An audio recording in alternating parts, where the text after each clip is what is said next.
Alamin ang latest weather update ngayon dito sa Sir Aris Official Weather News Today.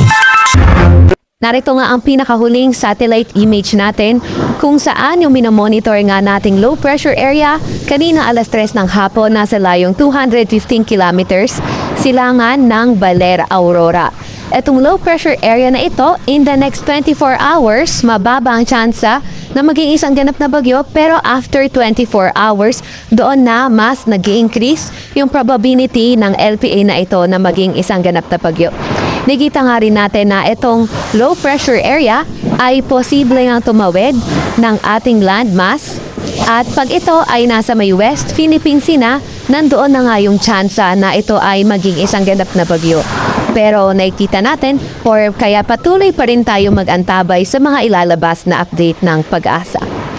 Although itong low pressure area na ito, kahit hindi siya maging bagyo, ay posible pa rin na magdala ng paulan. At ngayong araw nga ay nakita natin na yung maulap na papawirin at makalat-kalat na pagkulan, pagkidlat at pagkulog dulot ng LPA sa Aurora, Quezon, Camarines Norte, Camarines Sur, Catanduanes at Albay.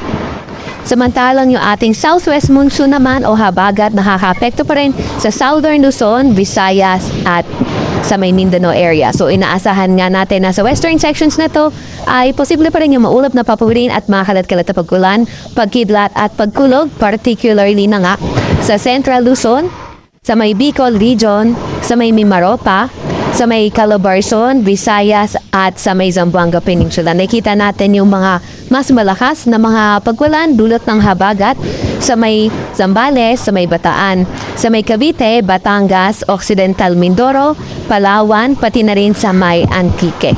Para naman sa lagay ng panahon sa nalalabing bahagi ng ating bansa, inaasahan na nga natin yung bahagyang maulap hanggang sa maulap na papawirin at mga tsansa ng mga localized thunderstorms. So itong southwest monsoon, nadadala pa rin yan na maulap na papawirin at mga kalat-kalat na pagkulan, pagkidlat at pagkulog sa Metro Manila area din.